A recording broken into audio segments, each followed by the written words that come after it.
Bonjour à toutes et à tous, je suis ravie de vous retrouver ici en Allemagne. Et oui, j'ai quitté le plateau du Grand Rendez-vous pour vous faire découvrir une région peut-être méconnue mais qui est à quelques pas de chez nous, la Sarre. Alors c'est vrai que de prime abord, elle vend peut-être un peu moins de rêves qu'un pays lointain et pourtant, elle recèle de petites merveilles comme on peut découvrir juste derrière moi.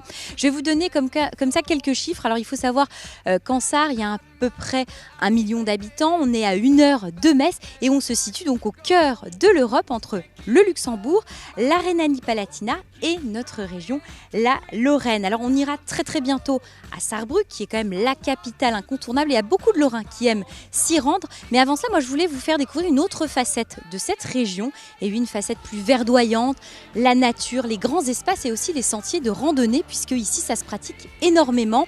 On ira également découvrir une entreprise mondialement connue, Villeroy et Boch. On en apprendra un petit peu plus sur son histoire parce que c'est une histoire qui est très riche. Et puis forcément, je me dois d'aller découvrir les spécialités du coin. Et oui, mes papis n'ont pas pu y résister. On ira goûter une recette made in Sarre. On va tout de suite rejoindre Catherine Fab qui est attachée de presse au comité tourisme de la Sarre. Elle nous attend à Horscholz pour préparer une recette. Allez, on y va.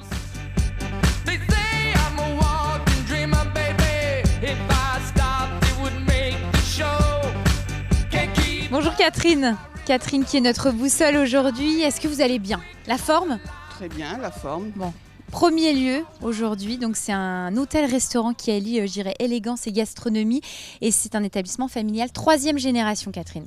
Exactement, nous allons être reçus par Michael Buchner qui a repris cet établissement avec sa femme Sabine. Et non seulement il a repris cet établissement, mais il a continué le rêve de son grand-père qui était d'avoir un superbe établissement ici, non loin de la boucle de la Sarre. Et c'est un de mes établissements préférés qui allie le luxe mais sans chichi avec un très beau spa et une très bonne cuisine. D'accord, justement on va aller la goûter en cuisine. On va rejoindre tout de suite Michael et Céline qui nous attendent. On va préparer une recette. Allez, on y va Catherine. Parfait.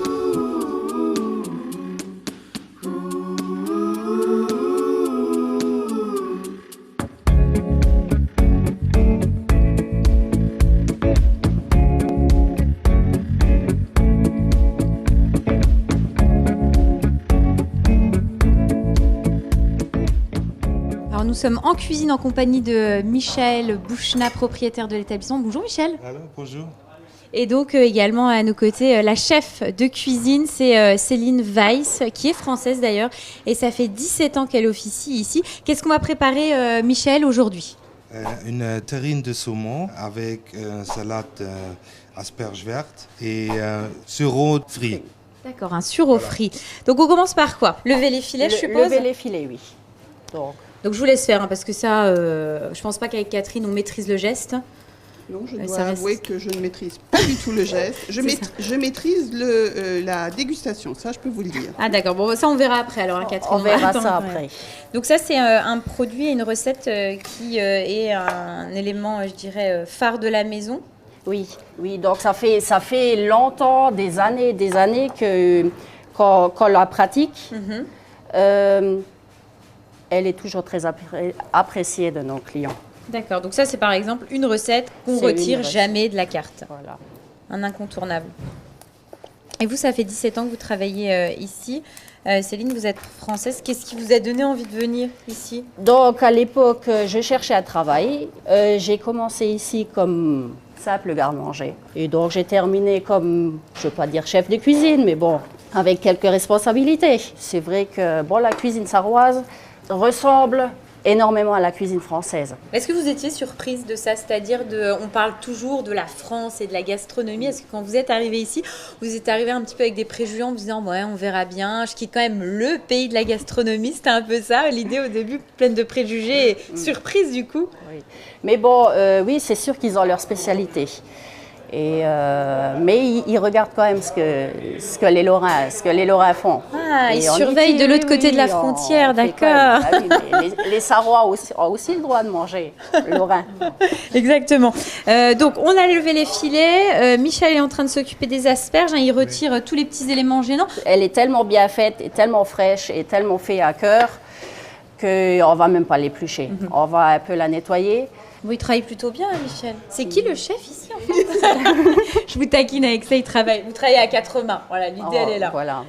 C'est quoi la philosophie, justement, des cartes quand vous travaillez tous les deux sur les cartes, les changements de cartes? On travaille beaucoup par rapport à la saison. On travaille énormément, je ne veux dire pas en priorité, mais presque en priorité avec des producteurs de la région. Des producteurs qui viennent du Pays de Sierck, du Luxembourg, tout ce qui est aussi sarrois. On peut dire qu'ici, l'Europe vraiment prend goût et prend forme dans nos assiettes. Hein. C'est vraiment Donc quelque vraiment chose de très positif. Ouais, puis une volonté de privilégier la filière courte et d'avoir des produits du coin. Donc on a fait les asperges. Après ça, qu'est-ce qu'on va faire Donc on va Céline? juste terminer le saumon. D'accord. Donc on retire tout ce On qui retire est tout ce qui gênant. est arête, tout ce qui est graisse. Et là, on est sur un produit de quelle origine? Forcément, ça ne vient pas du coin. Oui, bah, Forcément, ça ne vient pas du coin. oui, après certains produits Ouais, comme, voilà. comme un saumon, je ne pense y a- pas y a qu'ils pas de viennent danger ni de Lorraine ni de que- Sarre, voilà, ne vous inquiétez pas. On n'en trouve pas non plus, hein, de l'autre côté de la frontière. Non, ça c'est un saumon norvégien. C'est pareil, le saumon fumé, ça c'est quelque chose qui est assez fait ici, en On Sarre. ne fait pas le saumon fumé, on fait le saumon saumuré. On va dire c'est cuit par du sucre et du sel. Mais plus de sucre que de sel. Et c'est une autre façon de faire, mais bon, c'est pas mauvais. Et en termes de rendu, on a quelque chose C'est de très tendre. c'est la même chose que le saumon fumé. D'accord, ok. Sans ce goût très Ouais, prononcé voilà, de fumée, de bois donc de hêtre. on a plus le goût de sucre et de sel. Donc là, on a retiré On l'essentiel. a retiré le plus gros de la On graisse. travaille pour combien de personnes là? Ça fait une terrine pour, on va dire, 6 à 8 personnes. D'accord. Donc on assaisonne, Du sel, du sel, un peu de poivre. un petit coup de moulin à poivre. Voilà, donc. Et le truc, C'est la gélatine. c'est de la gélatine. Des feuilles de gélatine. Donc c'est ce qui va permettre finalement de donner de la consistance, c'est ça, d'agglomérer. C'est le fait juste de le coller. Juste D'accord, de on va le le coller coller. pour que justement, Il garde cette forme-là qui ronde. garde la forme ronde une fois sur l'assiette. Voilà. Donc, et pour que les herbes collent, c'est On le en même remet système. dessus, C'est le d'accord. même système. Parce que sinon, ça ne collerait pas. Donc là c'est bon, il y a toutes les herbes dessus et puis on va le filmer. Donc on va bien le fermer. Bien ferme, bien enroulé. Donc là c'est bon, on a fermé, c'est prêt, on va le passer au four. À combien le four? 68 degrés. 68 degrés pendant 6 6 minutes. Au four vapeur. Si vous n'avez pas de four vapeur, une petite casserole, ça suffit. Donc là c'est bon Céline, hein, on n'a C'est plus qu'à bon, poser là. l'élément principal, Oui. c'est notre fameux saumon. Donc La là, terrine de saumon. on a dans l'assiette nos fameuses asperges qu'on a cuit à l'anglaise, des petites chips de pommes de terre vitelotte et puis on a également le sureau qui est frit. On va poser notre saumon qu'on a également fait dorer à la poêle dessus et voilà, ça donne ça. Donc là on est typiquement sur un plat de saison et pour accompagner le plat, ils nous ont suggéré un vin. Catherine, un vin que vous connaissez apparemment assez bien. Oui, bien sûr, je le connais. Ce sont les vins sarrois viennent des coteaux de la Moselle. C'est assez amusant. Mais d'un autre côté, pour être plus sérieux, c'est un vin sec qui vient d'un domaine familial. Donc on reste aussi dans l'univers familial comme cette maison ici. Michel, Céline, merci pour votre accueil. Nous, on a du travail, on va quand même trinquer et puis le goûter, ce petit vin. Allez, servez-vous. Moi, je vais partager mon verre avec Michel, il n'y a pas de souci. Et puis, on va aller se promener, évacuer tout ça parce qu'on va manger, boire et forcément, derrière, il faut faire un petit peu d'exercice. On va découvrir les sentiers de randonnée ici. Elles sont très réputées. On y va tout de suite. Allez, santé.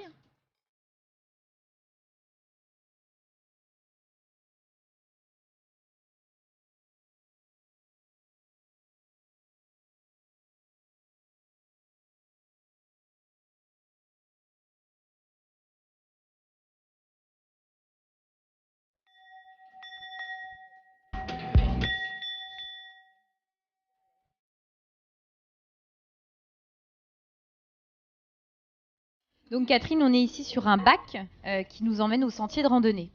C'est plus qu'un bac, c'est une institution. C'est le dernier bac qui porte le nom de Vélès et qui fait toujours l'aller-retour et qui permet comme ça de traverser de façon agréable et rafraîchissante la Sarre, la boucle de la Sarre. D'accord, donc là, voilà, pour 2 €, hein, j'ai vu sur le petit panneau en montant, ça permet aux randonneurs de traverser la Sarre. Et c'est vrai que ce qui est très sympa, c'est ce côté très verdoyant.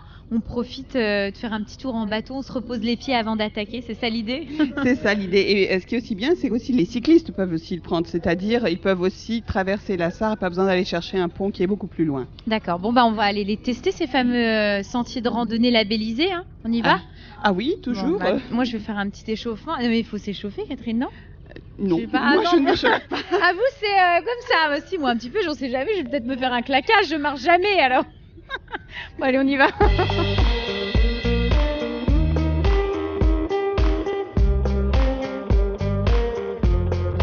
Alors Catherine, c'est vrai que la randonnée ici, ça fait partie de la culture. Pourquoi c'est si important en Allemagne de marcher? Eh bien parce que d'abord il y a de belles régions, il y a de beaux paysages qui sont très variés, donc les gens aiment de se déplacer, découvrir ça. Et on a remarqué de plus en plus que c'est tendance, même les jeunes découvrent la randonnée et vont comme ça faire le dimanche entre copains une sortie. Alors il y a 60 circuits labellisés premium. Quels sont les avantages de ce fameux label? Puis on connaît les Allemands, on est carré, on aime la qualité. Il y a même un institut qui vient voir la qualité. C'est comme ça que l'on a droit au label premium. Et l'avantage, c'est que tous ces circuits sont tous en boucle. Ils sont tous avec un pictogramme que l'on peut suivre. On n'a pas besoin d'une carte. Et grâce à ça, on peut faire une randonnée sans aucun problème. Et si on se perd, il faut vraiment faire exprès. Donc là, Catherine, ce petit symbole, le Tafeltour, ça nous dit quoi exactement? Là, cette randonnée fait partie des randonnées gastronomiques. Tafeltour, c'est la randonnée qui passe à côté d'une bonne table. D'accord. Et il y en a 8. Et il faut là suivre toujours la toque du chef. C'est donc le programme que l'on a après la randonnée de passer chez Michael Buchner, par exemple. D'accord, ok. Donc voilà, allier, je dirais, l'utile à l'agréable. On marche et puis en même temps, on découvre les spécialités du coin. Il y a différents circuits qui existent. Est-ce que, quand on est marcheur du dimanche, mais aussi grand sportif, on peut véritablement, je dirais, s'éclater et se faire plaisir en randonnée? Est-ce qu'un sportif, il peut se défouler ici sur ces sentiers? Il y a, comme vous l'avez dit, plus de 60 chemins de randonnée. Il y en a qui ont peut-être 8-9 kilomètres. Il y en a qui passent dans les plaines, dans les forêts. Parfois, le paysage est vraiment plutôt plat. Et il y en a d'autres avec beaucoup plus de dénivelé, d'autres qui font 15, 16, 18 kilomètres, c'est-à-dire vraiment qui sont physiques. Et là, il faut peut-être vraiment s'échauffer comme vous êtes. Moi, je suis prête là. D'accord. Alors, je sais qu'il y a un circuit qui fait 200 km de randonnée avec des paysages magnifiques, comme on a pu le découvrir. Et d'ailleurs, il a obtenu un prix élu le plus beau parcours de randonnée en 2009 parmi les top trails en Allemagne. Est-ce que c'est une récompense qui est méritée selon vous? Oui, c'est une récompense méritée parce que c'est vraiment un itinéraire qui est très très varié.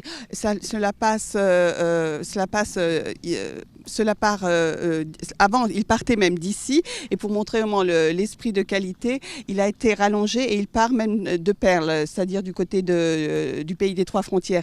Et là, c'est vraiment un paysage très très très varié. On passe dans les vignobles, on passe dans les forêts, il y a des rochers et c'est vraiment un paysage qui varie tout le temps. D'accord. Ce qu'on va faire, on va arrêter de discuter parce que moi je peux pas marcher et parler en même temps. On va y aller. On va transpirer un petit peu, Catherine. D'accord. On y va. Un peu marche active quand même, Catherine. On y va. Parce que moi je suis là pour faire un petit peu d'exercice. Je me suis pas échauffée pour rien. Dans le bac, je vous le dis tout de suite. Un peu plus soutenu. On y va. Allez, on est lancé. Ça va, ça ne fait que 16 km. J'ai choisi une boucle assez soft. Mais c'est bien, ça me va bien, Catherine, le rythme. Vous allez voir. Allez, on y va.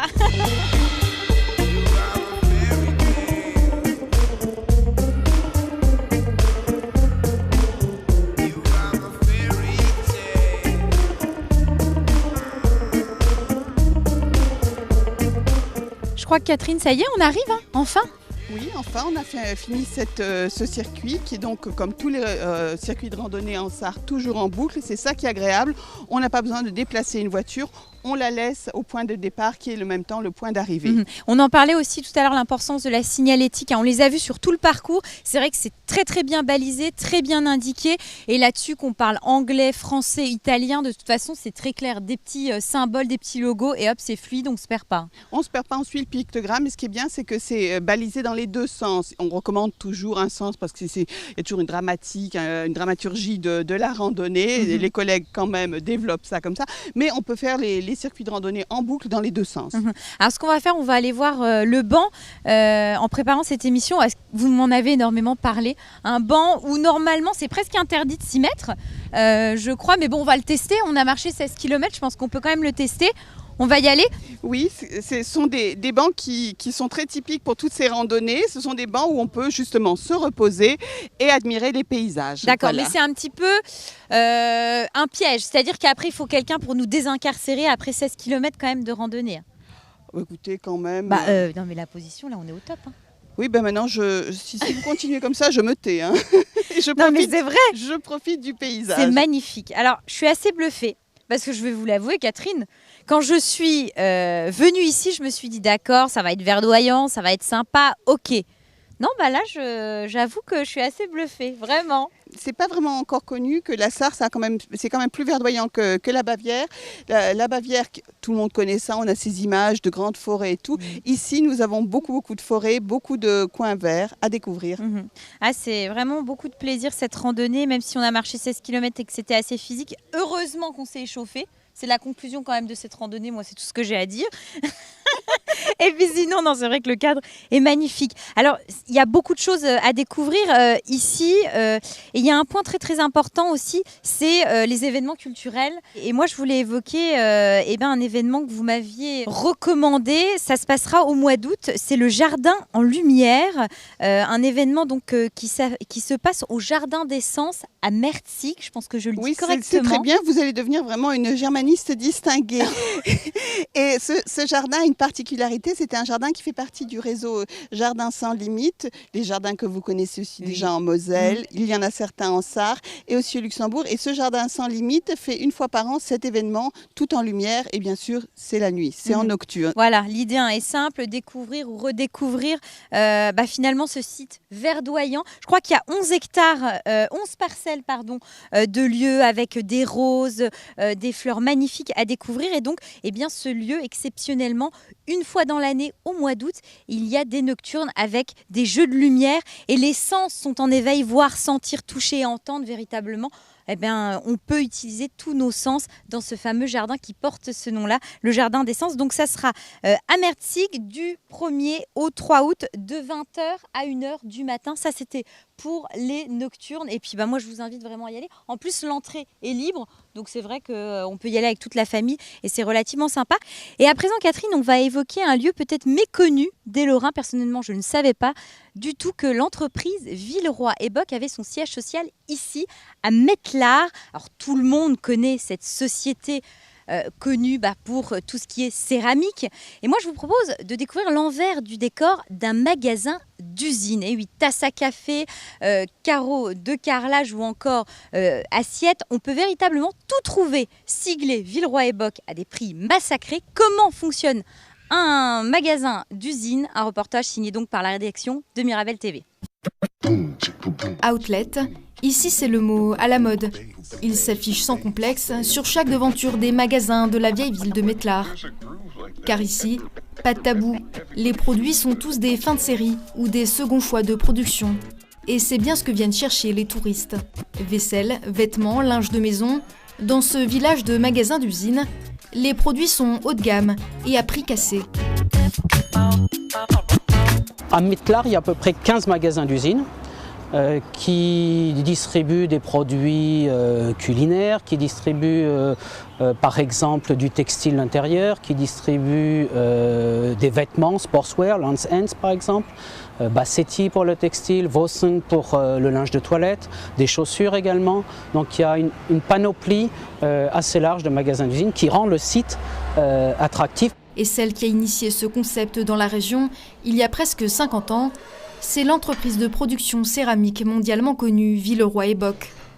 Porcelaine, verrerie, cristal, couverts et même accessoires de Noël, 50% des touristes qui visitent Mettlar viennent surtout pour l'enseigne franco-allemande.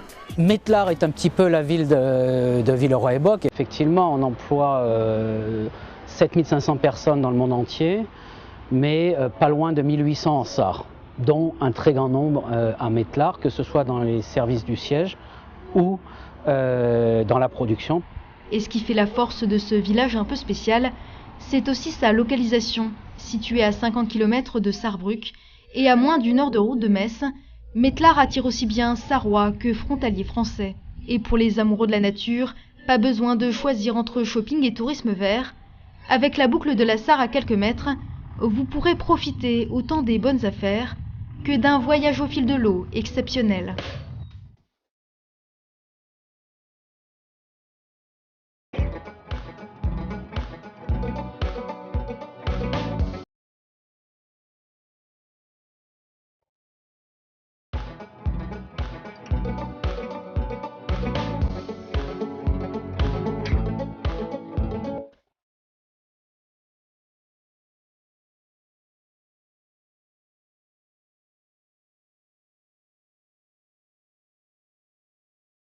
Donc après avoir compris le fonctionnement du magasin d'Isvin, on est ici au musée Villeroy & Boch en compagnie de la directrice qui est Esther Schneider qui va nous parler de ce bâtiment parce que c'est vrai que c'est assez impressionnant, Esther, quand on arrive ici, le lieu, la bâtisse, comment Villeroy & Boch, comment tout a commencé. C'est il y a très très longtemps. C'est très très longtemps. L'histoire de Villeroy & Boch commence déjà en 1748 en France, au Danetisch, en Lorraine. Et depuis 1909, la famille Boch est située dans cette abbaye qui a trouvé son origine au commencement du XVIIIe siècle déjà. Donc une histoire. Alors dans ce musée, on peut découvrir plein de pièces, des pièces magnifiques avec plein de couleurs. Et il y a un vase en particulier que vous souhaitiez nous montrer aujourd'hui. On va aller tout de suite le voir. Il date, je crois, de 1900, c'est ça, Esther ? C'est ça exactement. C'est une pièce qu'on a représentée entre autres pendant la grande foire universelle à Paris en 1900. Et pendant cette grande foire, on a gagné 2 médailles d'or pour des produits très exclusifs.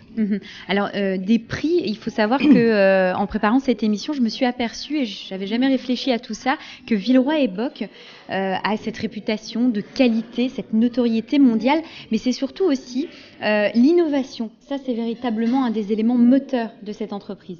C'est très très important et c'est pourquoi on a par exemple aussi gagné un médaille d'or à Paris. On a introduit une complètement nouvelle technique. Travailler une porcelaine sur un grès cérame. On va aussi aller regarder une autre pièce et là je crois que c'est un service complet. Je ne sais plus, je crois que c'était Napoléon, hein, c'est ça que vous évoquiez tout à l'heure. Non, c'était pas Napoléon, je me suis trompée. Non, c'était l'assiette, ça. C'est l'assiette. C'est une garniture de toilette qu'on a fabriquée exclusivement pour le château Neuschwanstein en Bavière et naturellement pour le roi de la Bavière, Louis II. D'accord. Au niveau des dates, là on est en quelle année pour des modèles comme ceux-ci ? En 1882. D'accord. Au niveau des coloris aussi, il y a eu de l'innovation parce que c'est vrai que moi je suis très impressionnée par la qualité de la couleur.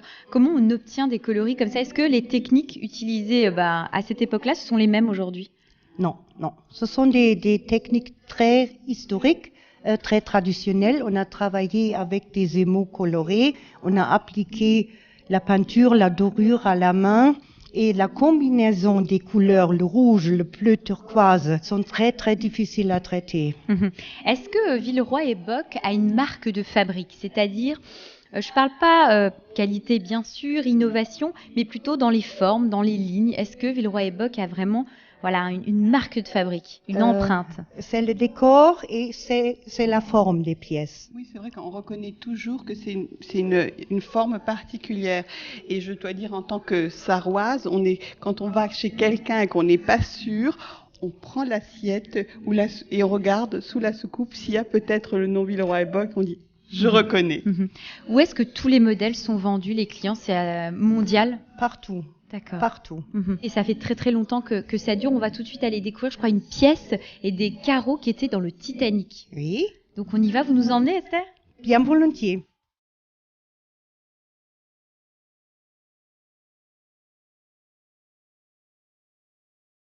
Comment vous êtes aperçu que justement Villeroy et Boch s'est retrouvé dans ce bateau majestueux et mythique, Esther? Après la première recherche, on a retrouvé des carreaux et on a retourné le carreau et voilà, Villeroy et Boch à Metlac.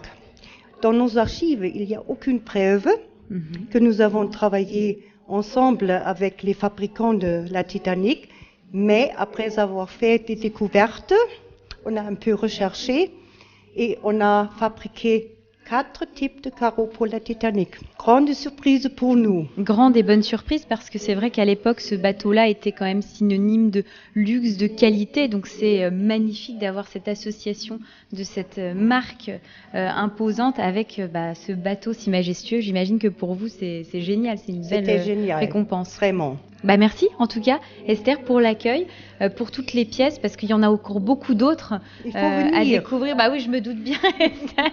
C'est le but en tout cas. Merci pour l'accueil et pour nous en avoir appris un petit peu plus pour cette entreprise quand même mythique. Merci beaucoup.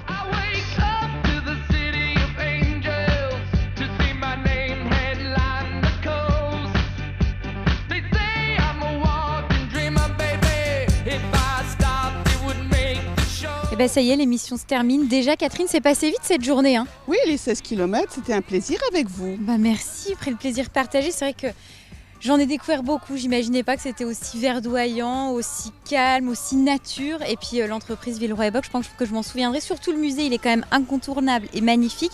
Alors ce qu'on fait, Catherine, je vous laisse un petit peu de répit. Vous allez vous reposer. Moi aussi, je vais en prendre un petit peu. J'avoue, je fais ma maline, mais je vais me reposer un petit peu. Et puis on se retrouve très très bientôt pour de nouvelles aventures. Et on ira à Sarrebruck. À Sarrebruck, et là, je pense que j'aurai 2-3 petites choses à vous montrer que vous ne connaissez pas encore. Et peut-être faire aussi découvrir à vos téléspectateurs des aspects nouveaux de la ville, de la capitale. Elle est comme ça, Catherine, elle aime bien nous couper l'herbe sous le pied et nous montrer des choses assez époustouflantes. Merci beaucoup, Catherine. Merci à vous d'avoir suivi ce grand rendez-vous spécial. On se retrouve donc très très vite pour de nouvelles aventures en Allemagne. Merci à vous, bye bye.